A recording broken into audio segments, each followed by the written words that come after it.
Good morning students, myself Satish Srivastava. आज हम हमारे अतीत पाठ्य पुस्तक से जो सामाजिक विज्ञान का एक खंड है उससे हम पाठ 8 हमारे अतीत का पाठ 8 ईश्वरीय अनुराग उससे एक टॉपिक लेंगे। उस टॉपिक का नाम है दक्षिण भारत में। कहाँ पर? दक्षिण भारत में भक्ति का एक नया प्रकार, भक्ति करने का एक नया तरीका, नया प्रकार, जिसका नाम क्या था? नय नार और अलवार। क्या नाम है? नय नार और अलवार। तो इस बारे में हम चर्चा करेंगे, इस बारे में हम बात करेंगे, इस बारे में आपको मैं समझाऊंगा। मगर हाँ, जो मैं पढ़ा रहा हूँ, जो आपको समझा रहा हूँ, उसको एक बार अपनी पाठ्य पुस्तक से जरूर मिलाकर पढ़ना है, तभी आपको समझ में आएगा। ठीक है? तो और दूसरा मैंने आपको दिखाया था, चित्र दिखाया था। ये जो दक्षिण भारत है, दक्षिण भारत की एक भगवत गीता का लिया हुआ चित्र है।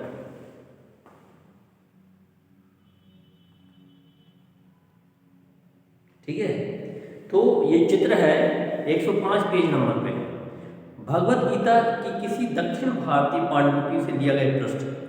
आज भी आप स्थानीय मिथक तक किस्से कहानियों की इस प्रक्रिया को व्यापक स्वीकृति पाते हुए देख सकते हैं। क्या आप अपने आसपास कुछ ऐसे उदाहरण को ढूंढ सकते हैं? हाँ, हम ढूंढ सकते हैं अगर हम कोशिश करें तो, है ना? कोशिश करने वालों की कभी हार नहीं होती, इसलिए तो सुना है ना। उसी प्रकार अगर हम आसपास के जो मिथक हैं, जो वदंतियाँ हैं, श्लोक हैं, उनको हम ढूंढने की कोशिश करें तो जरूर हमें मिल जाएंगे। ठीक है? 7वीं से 9वीं शताब्दियों के बीच, 7वीं से 9वीं शताब्दियों के बीच कुछ नए धार्मिक आंदोलनों का प्रादुर्भाव हुआ। इन आंदोलनों का नेतृत्व नए नारों में शैव संतों, नए नारों का हम क्या बोलते हैं? शैव एक संप्रदाय है, जैसे वैष्णव संप्रदाय है, नागा संप्रदाय है, नाथ संप्रदाय है, ठीक उसी प्रकार शैव संप्रदाय है। ठीक है?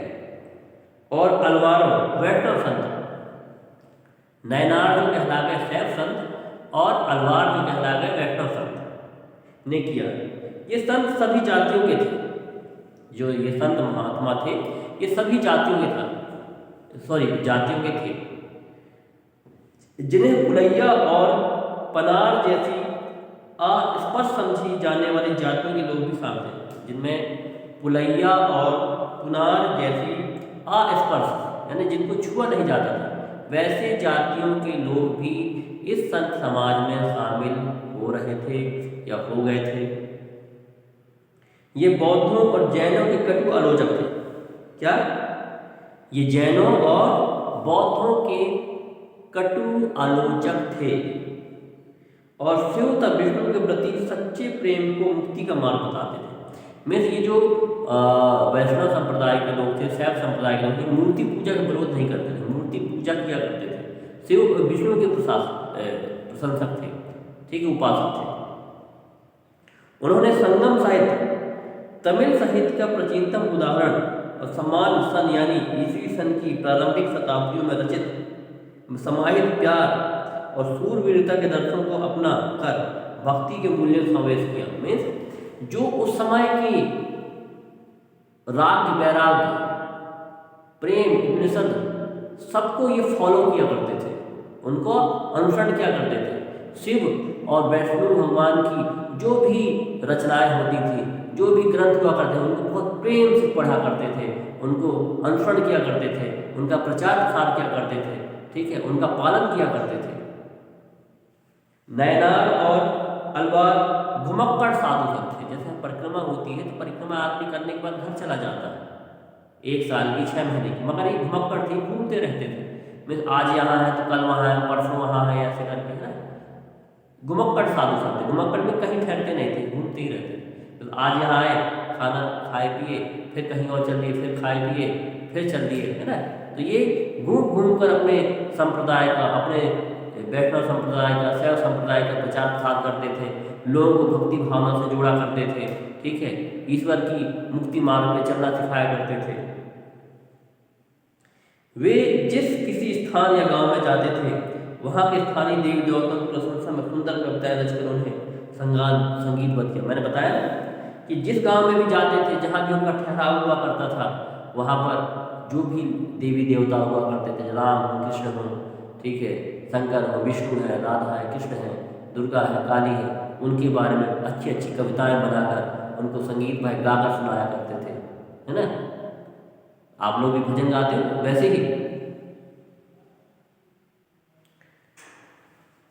कुल मिलाकर 63 नयनार ऐसे थे, 63 नयनार ऐसे थे जो कुम्हार, अस्पृश्य कामगार, किसान, शिकारी, सैनिक, ब्राह्मण और मुखिया जैसे अनेक जातियों में पैदा हुए थे।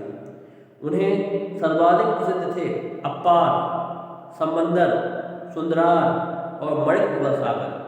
उनके गीतों के 2 संकलन हैं, तेवरम और तिरुवाचकम, ठीक है। तो ये जो है ये साउथ इंडियन रचना है, ठीक है, दक्षिणी भारतीय रचना है, जिसके बारे में हमें अभी तक नहीं पता था, ठीक है। तो नयनार 63 हुए। नयनार में बहुत बड़े बड़े संत जो अस्पृश्य जातियों से थे, ब्राह्मण भी थे, सैनिक भी थे, कुलीन भी थे, उच्च भी थे, कामगार भी थे, कुम्हार भी थे, चौधरी भी थे, ठीक है, वंशकार भी थे। ऐसे करके वो 63 ऐसे हुए थे जिनके नाम मैंने कुछ बताए थे, है ना। ये सुंदरार, अपार और उनकी जो रचनाएं थी तेवरम और तिरुवाचकम। उसके बाद अलवार। अलवार संख्या में 12 थे, ठीक है। ये नयनार जिले से 63 और ये 12। अलवार संख्या में 12 थे। वे भी भिन्न भिन्न प्रकार की पृष्ठभूमि से आए, पृष्ठभूमि जिनका अलग ही बैकग्राउंड पृष्ठभूमि थी। उनमें से सर्वाधिक प्रसिद्ध थे पेरी अलवार, उनकी पुत्री अंडार, तोदा टिप्पोनी अलवार और नमलामार। उनके दिव्य प्रबंधों में संकलित हैं। उनके गीत दिव्य, उनके जो गीत हैं दिव्य प्रबंधों में संकलित हैं। ये कुछ मूर्तियां भी हैं, देखो मूर्ति देख रहे हो आप, ठीक है। ये थोड़ा लाइट मार रहा है तो देखोगे आप, ये मूर्ति है पेज नंबर 106 पर। 10वीं से 12वीं सदियों के बीच चोल और पांड्यान राजाओं ने उन अनेक धार्मिक स्थलों पर विशाल मंदिर बनवा दिए जहाँ की संत कवियों ने यात्रा की थी। मेरे जो पांड्यान और चोल राजाएं थे, जो हमारे इतिहास के बहुत बड़े बड़े राजाएं थे, उन्होंने जहाँ जहाँ ये वैष्णव संप्रदाय के लोग, जहाँ जहाँ शैव संप्रदाय के लोग ने भ्रमण किया था, वहाँ पर विशाल विशाल मंदिर बनवा दिए, है ना।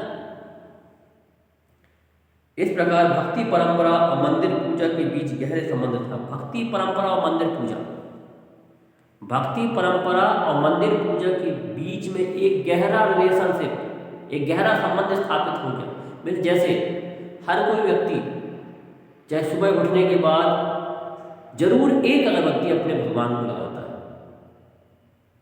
जब तक वो ईश्वर की आराधना नहीं कर लेता, ईश्वर की पूजा उसको बेचैनी सी महसूस होती है।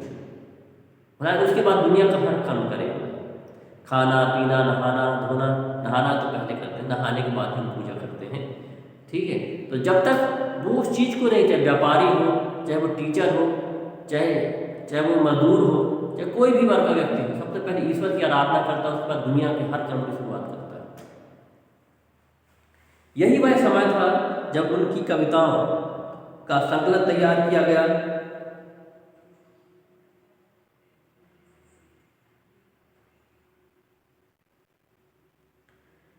इसके अलावा अलवारों तथा नयनार संतों की धार्मिक जीवनी भी रची गई। आज हम भक्ति परंपरा के इतिहास, लेखन और इन जीवनियों के स्रोत के रूप में उपयोग करते हैं, ठीक है। भक्त और भगवान के बीच में एक जीवनी लिखी गई है, मणिक सागर की रचना है। मेरे हाड़ मांस के एक घृणित पुतले में तुम आए, जैसे यह कोई सोने का मंदिर हो। मेरे कृपालु प्रभु, मेरे विशुद्ध तम रत्न, तुमने मुझे संतावना देकर बचा लिया। तुमने मेरा दुख, मेरा जन्म मृत्यु का कष्ट और माया मोह हर लिया और मुझे मुक्त कर दिया। ये रचना है, इसको थोड़ा लयबद्ध तरीके से करना चाहिए। हर लिया, मुझे मुक्त कर दिया, हे ब्रह्मानंद, हे प्रकाशमय, मैंने तुम्हें शरण ली है और मैं तुमसे कभी दूर नहीं सकता। कवि ने भगवान के साथ अपने संबंध का कैसा वर्णन किया। देखो कि आपने मुझे जीवन दिया, आप ही मुझे मुक्त करोगे, आप ही मेरे तारणहार हो, आप ही ने मुझे भोजन दिया है, आप ही मुझे कपड़े दिए हैं, आप ही मुझे सब कुछ दिया है।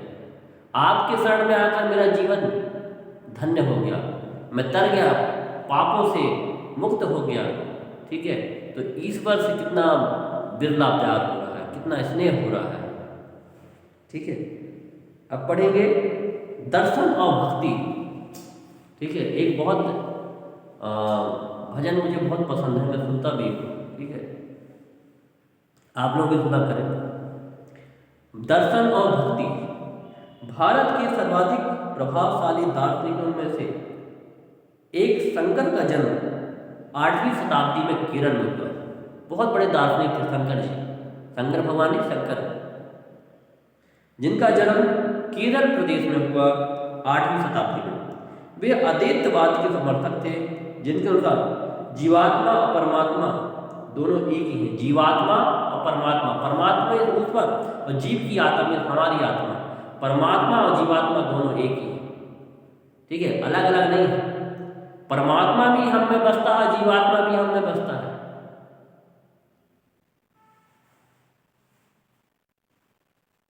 यह शिक्षा दी कि ब्रह्मा जो एकमात्र या परम सत्य है वह निर्गुण और निराकार है। ब्रह्मा निर्गुण और निराकार है, कोई आकार नहीं है, कोई गुण नहीं है, निर्गुण है वो, निश्चल। शंकर ने हमारे चारों ओर के संसार को मिथ्या या माया माना है। संसार का परित्याग करके अर्थात संन्यास लेने और ब्रह्मा की सही प्रकृति को समझाने और मोक्ष प्राप्त करने के लिए ज्ञान के मार्ग अपने का उपदेश दिया है। मोक्ष को प्राप्त करने के लिए सत्य का मार्ग अपनाने के लिए कहा है। क्या हम आज सत्य बोलते हैं? क्या सत्य की परिभाषा जानते हैं? क्या सत्य के मार्ग में चलते हैं? ये बहुत बड़ा प्रश्न है। रामानुज 11वीं शताब्दी में तमिलनाडु में पैदा हुए। रामानुज वे विष्णु भक्त अलवार संतों से बहुत प्रभावित थे। उनके अनुसार मोक्ष प्राप्त करने का उपाय विष्णु के प्रति अनन्य भक्ति भाव रखना है। भगवान विष्णु की कृपा दृष्टि से भक्त उनके साथ एकाकार होने का परमानंद प्राप्त कर सकता है। रामानुज ने विशिष्ट द्वैतवाद के सिद्धांत को प्रतिपादित किया, जिसके अनुसार आत्मा परमात्मा से जुड़ने ये बात भी अपनी अलग सत्ता बनाए रखती है। रामानुज के सिद्धांत ने भक्ति की नई धारा को बहुत प्रेरित किया, जो परवर्ती काल में उत्तरी भारत में विकसित हुए। तो हमने दर्शन और भक्ति के बारे में पढ़ा। अब पढ़ेंगे बसवन्ना और वीर सहवाग। ये बहुत अच्छी पुस्तक है। ठीक है, मैंने भी पढ़ा है, मैं पढ़ता भी हूँ, मुझे बहुत अच्छी लगती है। आप लोग भी पढ़े, उसका आनंद लें। हमने पढ़ा कि तमिल भक्ति आंदोलन और पूजा के बीच क्या संबंध है। तमिल भक्ति और आंदोलन पूजा के बीच में क्या संबंध थे। इसके परिणाम स्वरूप जो प्रतिक्रिया हुई बसवन्ना और अल्लाह प्रभु, इसके परिणाम स्वरूप जो प्रतिक्रिया हुई बसवन्ना और अल्लमा प्रभु अक्कम देवी जैसे उनके साथियों द्वारा प्रारंभ किए गए वीर शैव आंदोलन में स्पष्टता दिखाई देती है।